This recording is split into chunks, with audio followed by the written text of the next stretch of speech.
Paul Perello, and welcome to the Philly Factor. Well, on our program today, we get to the root of that age-old question. Is it gravy or sauce?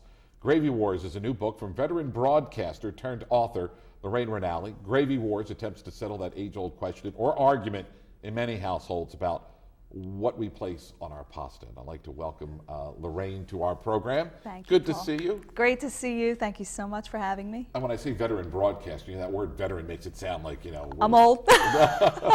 But as I've told you numerous times before, this book is terrific. Thank you. It's on the record now. It's terrific. I can't put it down.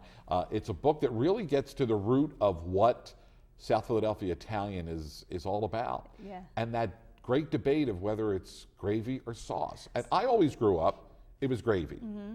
And the thing that really gets me is that when people say, can I have tomato sauce with my spaghetti? It's like, what's that all about? I know.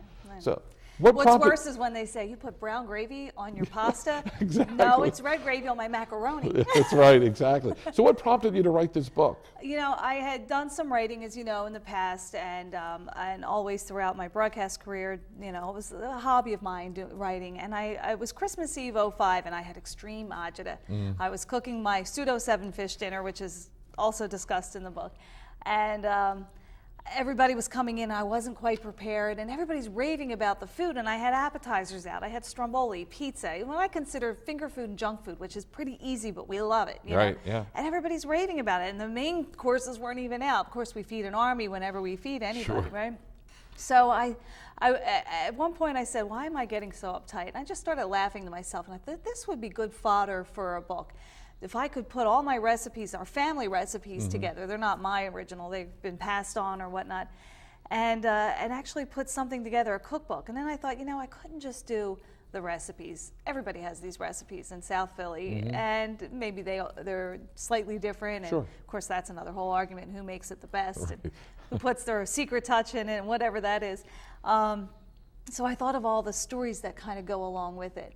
And I thought, I could put something together. So I had it in my mind for a couple of months.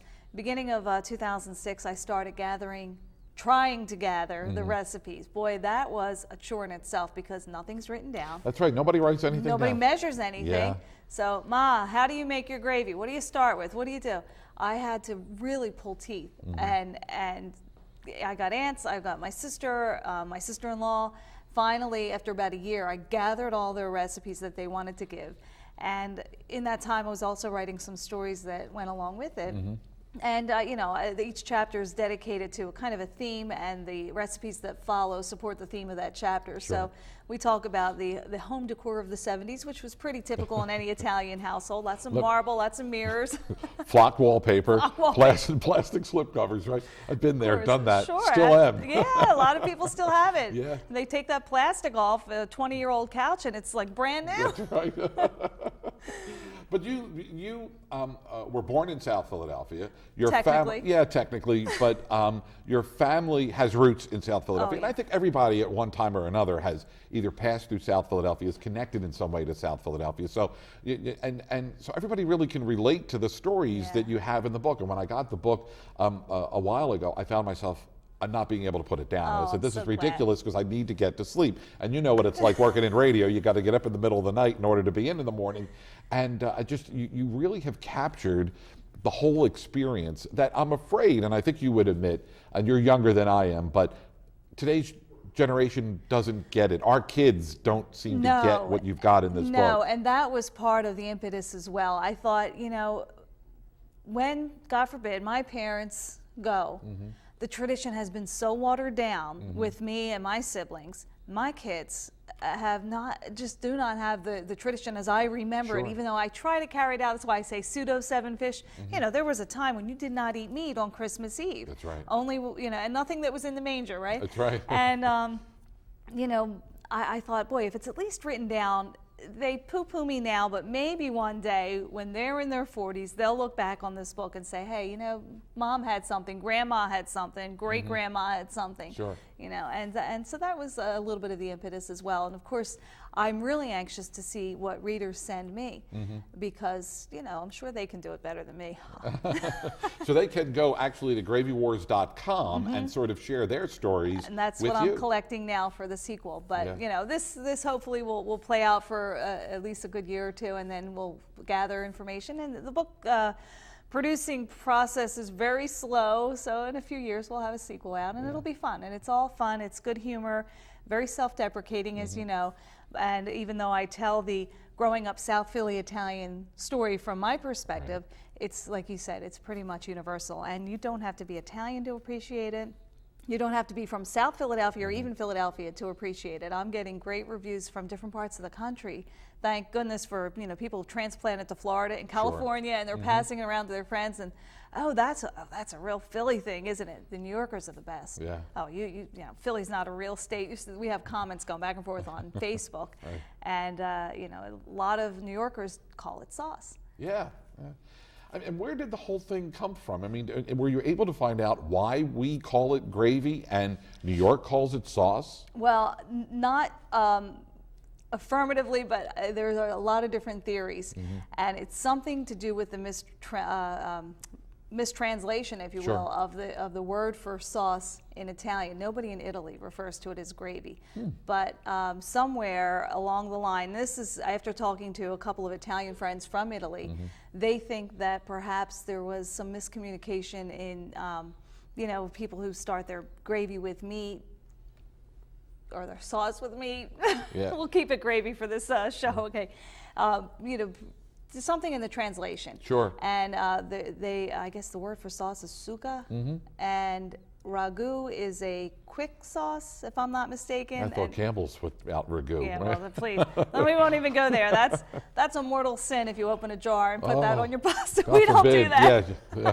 Today, kids, though, would probably go to the store and buy a bottle of ragu. Well, my kids say, Mom, why don't we ever have that? And they love eating at their friend's house because they serve it from the jar. I'm like, you don't know.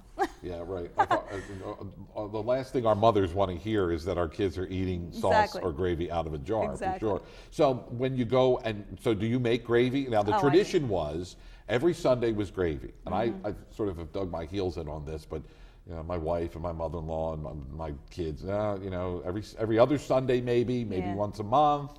But do you make gravy every Sunday? Just about. I make enough on Sunday that I'll have it for the next weekend, and my kids get very annoyed. It's very hard to please. I don't know if it's the generation. Just, we ate gravy on Sunday, and if there was meat left, you had it with another dish of pasta on Wednesday. Sure. Monday was a meat night. I don't know what Tuesday was. There was soup night, Soup, meat night, there was chicken night, and then there was Friday was kind of always up in the air, usually a fish. Yeah. Saturday was sandwich day all day. That was what it was growing up. Of course, it's a different society now. We're all so busy, we're running around, but it's so convenient to have a nice tub of gravy in the freezer or in the fridge. It's good for a couple of weeks. Yep. So I probably make it every other week, but we eat it on Sundays. Okay. So when you decide to take on this project, this love, this passion of yours, you have pictures in the book also of your family, of you, your mother, your father, uncles, aunts. So when you go to them and say, I have this idea for this book, can you find some old pictures out of the photo album that I can use? What's their reaction, Lorraine? It's too funny because my immediate family, oh geez, what are you up to now? But my aunts were just, one aunt in particular, Aunt Terry, I have to give her my proper. She was just so into it from the get-go and still is. Really? She's passing it out to all her friends, the book, and she had sent me right away recipes, stack of pictures, come over to my house, we'll go through. And we sat for hours looking at pictures. There were so many that I didn't include because I didn't want it to look like family movies. Sure, right. But I took some typical ones, and my favorite is the one from Palumbo's, which was hanging on my parents' wall in their, it's my father's family, his parents and his sister when he was real, real little. They were at a banquet, 1942 is the date on the picture. They had it framed professionally hanging on their wall. So I'm taking pictures with my digital. Right. But I'm not a photographer, and the glass on the frame, the picture, it was... I said, you know what, if you don't mind, I'm just going to take this and have a professional do it. Don't take it out of that frame. Oh, I won't, Mom, I won't. I got a frame where I said, take it out carefully. I got to scan this picture because I know that Palumbo's picture, that stock photograph, is in many houses. I was in somebody else's house one time years ago, and I saw that picture from Palumbo's. And I said, my grandfather's in there. And I'm looking, I can't find my grandfather. Then I realized it's a different date, it's a different event. They must have had a still camera and took this picture of banquets, and so a lot of people have that in their homes, and it's classic. And that picture and your stories and this book sort of documents what the typical immigrant to the shores of the United States was going through when they came here in the 40s and the 50s, and how they made a new life for their families. And whether they were in South Philadelphia or Northeast Philadelphia, or they were lucky enough to move out to the suburbs. I mean, they were moving into the big time if they were moving out to Delaware County, right? You know, that was the big time. You know, they were moving. Where are they moving? They're moving to Delaware County. But it's sort of, you've captured the essence, and I've told you this before, about what it was like for people to establish their families here and their roots. It was a different world. And you mentioned the 40s and 50s even earlier. My grandfather came in 1914, and he was 17 years old, didn't speak the language, worked hard, ended up fighting in World War I for the United States, raised a family. He, to me, is the true American dream. He didn't have any money, but he worked hard, and that was the old work ethic that we hear, that term coined so many times. And I think he provided a wonderful opportunity for my father. Now, my father always regretted not having a college degree, but he was self-taught. And they were held back, he and his sister, a couple of years in primary grades because they didn't speak the language. And they learned it. And guess what? They speak it well. My aunt went on to be a beautician and own several salons. She did well. She's retired now. My father went on to be a draftsman, did well. He got his little house in the suburbs. Granted, it was a row home. And I joke about that. You move from the city row home to the, But he put us, helped us establish ourselves and really emphasize the importance of a college degree. So we all earned our degrees, and it's a beautiful American dream story. Now, you yourself have gone to college. You work in the world of broadcasting. What has this whole experience then, being a published author, what has that done for you? I mean, in terms of, you get into a comfort zone. You get on the air every day, you do your newscast, you do your radio show, whatever it is that you do, you go home and you wait till the next morning and start all over again. But when you take on a project like this, and it's been a number of years since the inception of the idea to the finished product that we see here, what has the whole experience been for you? Wow, it's been thrilling. When I was still doing broadcasting full time, I had done some writing on the side. I'd always done a lot of PR on the side, worked independently. So I was learning through my years of broadcasting the whole marketing and PR business. And when I decided to leave broadcasting and pursue public relations and marketing on my own, I thought, it was time to take the leap. I had enough clients. Didn't realize I went from one difficult industry to an extremely difficult other industry, and the publishing industry is really a difficult industry. You'd think that it isn't that hard, especially with the computers, but there's so much competition. And it's so hard to get a book published, especially as a first-time author. Doesn't matter how many contributions I made to other publications, I'm still considered a first-time author. So that whole process was enlightening, but I pulled from my knowledge. I just dug in deep. It was time to, I guess it was maybe a midlife crisis, I don't know. It was time to figure out, step it up and feel the fear and do it anyhow, as that title of a book says.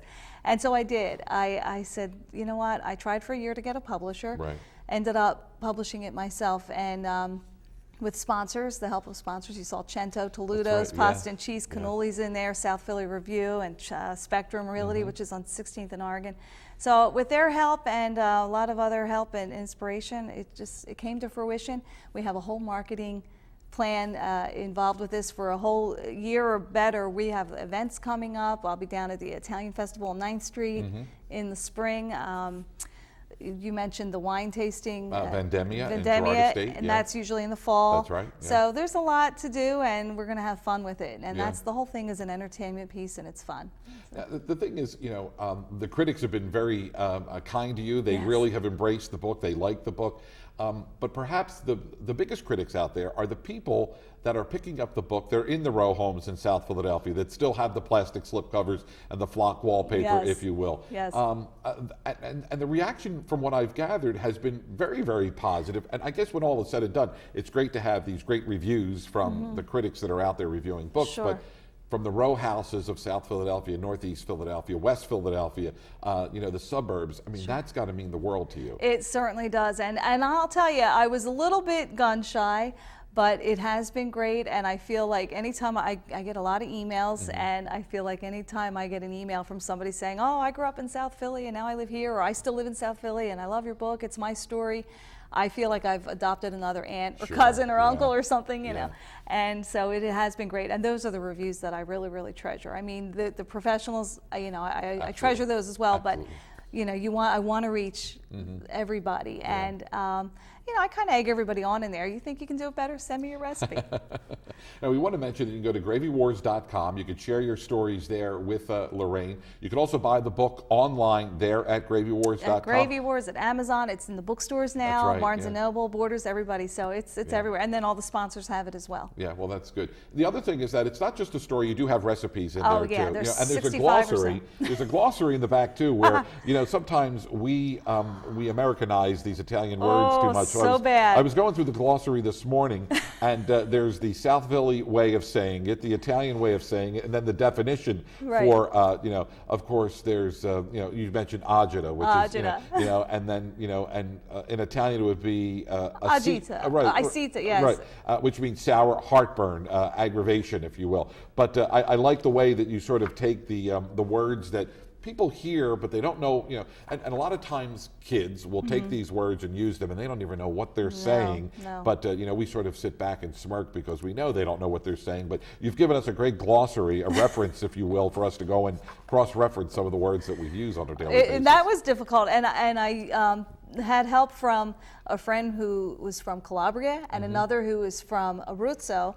And because of the different provinces, they had different Italian words for the American Italian word, the Italian word that we thought we were saying correctly, but we butchered terribly. Yeah, exactly. Yeah. You have recipes in here, which you sort of talked about, family recipes, and you said the hardest part was sort of getting the ingredients and, is it a quarter tablespoon or is it a teaspoon? Because even today, I watch, my mother cook or my mother-in-law cook, and they just get a handful of stuff and just throw it in the pot. And it's like, do you know what you're measuring there? Or when it comes time for all the Christmas cookies. Oh, yeah. My sister's doing it, and it's like, do you know what you're really measuring there? And then you get some people that think they know what they're doing, and it always turns out to be a disaster because they think they know what they're doing. So you offer some great recipes. I do, and some advice too. In the very beginning of the book, do not be afraid in the kitchen. And that's the thing I find the funniest, because I watched my mom just make things from scratch all the time growing up. She was always in the kitchen. Sure. And, in the morning you'd leave from school, she had already been making verds, the greens, and the house would stink. You come home from school and it smelled so good because the baked goods would have been made by then. And my friends always thought, oh, it's miraculous. How does she do all that? It's not a big deal. It's my mom. That's right, yeah. And so I try to get my kids, and I try to tell people, don't be afraid. Get in there and try. There's no mistakes. In fact, I put up a blog post last month about happy accidents. If you remember Bob Ross, the painter, the watercolor painter, he used to say, no mistakes, happy accidents. Well, I think the same in the kitchen. Last Christmas or 2 Christmases ago, I ran out of flour, I was making oatmeal cookies. So I said, well, I don't have any flour. I already started the batter. Let me add some more oats. And so I created my own recipe. It was so good. It's in there. Again, the name of the book is Gravy Wars. It is by Lorraine Rinaldi. She is our guest here on the Philly Factor. And one thing that I want to mention is that whether you're Italian or you may be German, you may be Irish, and this is an experience that I think everybody can sort of relate to. And there might be somebody out there that just likes Italian food. It's not necessarily a cookbook, although there are recipes in there. But if you really want to get to the root of the Italian-American experience, it's there in the book. And trust me, once you pick up the book, you will find it very hard to put it down. And I'm already looking for book number 2, which I know is already down the pike a little bit. But the other thing that you sort of embraced, and I think it's going to be around for a little bit, is the internet. This thing called the internet, because people are able to go on and they can write to you and they can blog. And I don't even know what blog stands for, but they can share their whole ideas and their experiences with you. And again, people can connect whether they're living around the corner or around the world. They're able to connect with you and other people and share in this wonderful book that you've written. We're all looking for a little outlet, looking to have fun, and through the internet we can do that. It can be interactive. Whether you go to gravywars.com or a lot of people and a lot of adults are on Facebook, much to the chagrin of their children. We have a Gravy Wars group. And on the group, people are putting posts on the wall. It goes back and forth. No, my grandparents came from Sicily. It's sauce. No, mine came from such and such. And it's great. It's just fun. It's all fun. Plus, I'm posting events up there. And then you can respond and send me messages through Facebook or through my site. So. Now, and some of these people, when they send their recipes to you, do you find yourself wanting to try their recipe because you want to see if it's all it's cracked up to be or not, or, you know? Honestly, no. You're content with the way things are. Yeah, Fine. exactly. Now, your mother is probably, you know, we talk about those critics, right? Oh, she's happy as all. All right, but now, has she tried your gravy? She does. And so what's the reaction now? Well, you know, my daughter makes good gravy, really good. It's not mine. That's my mother too. She just said this to me the other day. I had her over my house on Sunday, which was, you know, that's a rarity. Right. Called her up in the morning. Come on, Ma, come over. I'm making gravy. Oh, it's going to snow. I said, please, it's dry. Come over. We'll eat. We'll eat at 1 o'clock like the old days. Yeah. So we ate early. We haven't done that in years, but growing up, that's when we ate our Sure. big meal on Sundays, 1:32, and my grandparents would come over. So she and my father came over. They had gravy. They enjoyed it. She really raved about the salad. You know, the gravy's not always hers. You like a little more garlic than I do, Lorraine. Okay, I get the point, Ma. Now, did you give your sister the same amount of grief too? No, I don't think so. But my sister would probably say she does. You know. Now, if there was a contest in the kitchen, Oh boy. and we have Lorraine's sister, and Mrs. Rinaldi. Wow. All right. So Wow. who would come out as the queen of the gravy war? Well, since they're not here, It would be you. it would be me, Right, hands yeah. down. Now, we might have to give them equal time if they see this show. They may want equal As time. long as they plug the book, they can come on. And what was it? The other thing too is men didn't make gravy back then. It was always the Well, women. I don't know. My grandfather did. Oh, right. Oh, he did. And my father doesn't cook. My brother doesn't cook, you know, because they were taken care of by the women in the family. A little too much. But no, I know a lot of men that do cook. Believe it or not, Italian men. Yeah. You know, I don't know. I don't know how come. So you don't make your own gravy? No, I don't. As a matter of fact, You I don't should be think. a little bit ashamed, Paul. Well, I'm I only kidding. come from a different time, different place, different generation, if you There will. you go. Right? Yeah. We're just going to skip right over that. But my grandfather did. My Your grandfather grandfather Yeah, did. yeah. And but I never learned how to make gravy. Your wife probably won't let you near the stove, huh? That's what it is. Yeah. Right. My place is not in We're the kitchen. very territorial. Yes, you. I get very upset when there's people in my kitchen. Now, you know what I can do? I can turn the Pizzelle iron at Christmas. Good. The big Oh, old-fashioned wait, you iron. turn the whole iron? You're Yeah. still using that one? Yeah, we haven't come out of the 60s God yet. bless you, Yeah, that's- that's heavy. That's really And heavy. you're That's- making one at a time. Yeah. So see, I spend all that energy not making gravy, turning that iron, Pizzelle iron all And then the you're time. good till the next year. Yeah, and I build up those biceps. You can see I'm in great physical shape from making the Pizzelles, right? Are there just gravy recipes in here, or no, there's other recipes in here yeah, too? there's the first, there's the gravy chapter, I think it's chapter 2, is devoted to the gravy recipes. Then beyond that, there are plenty of other recipes. We have the scallopini, the scampi, oh my goodness, there's 65 plus recipes. There's a sweet chapter with some family recipes with cookies and cakes and things. Yep.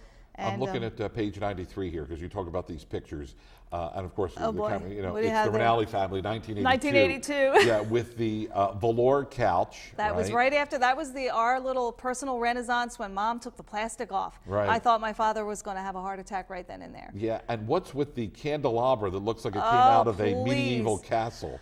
I don't know. I couldn't even get the whole thing in the picture. Everything was wrought iron and glass. And so they're sort of okay with this, pulling back the curtain and sort of letting the world They're in. a little queasy. We'll see how it plays out. So far, so good. We're all speaking still. Yeah, right. And now, so has Mom and Dad have they seen the book? Oh, sure. And Oh, they've yeah. read it from Oh, cover they to cover, have. I'm They sure, have. a number of times, right? They have, Yeah. sure. And the thing is, probably Mom's girlfriend is calling her to tell her, why did Lorraine write that, or what? No, they're actually calling and raving, which is really good because if they didn't That's why hear we the- had so much snow the other day. Exactly. Right? if they didn't hear compliments from their friends, then they would be, but you know, it was like, oh, Lorraine, that's nice. But once their friends saw it and said, look at what your daughter did. Now I get phone calls almost on a daily basis.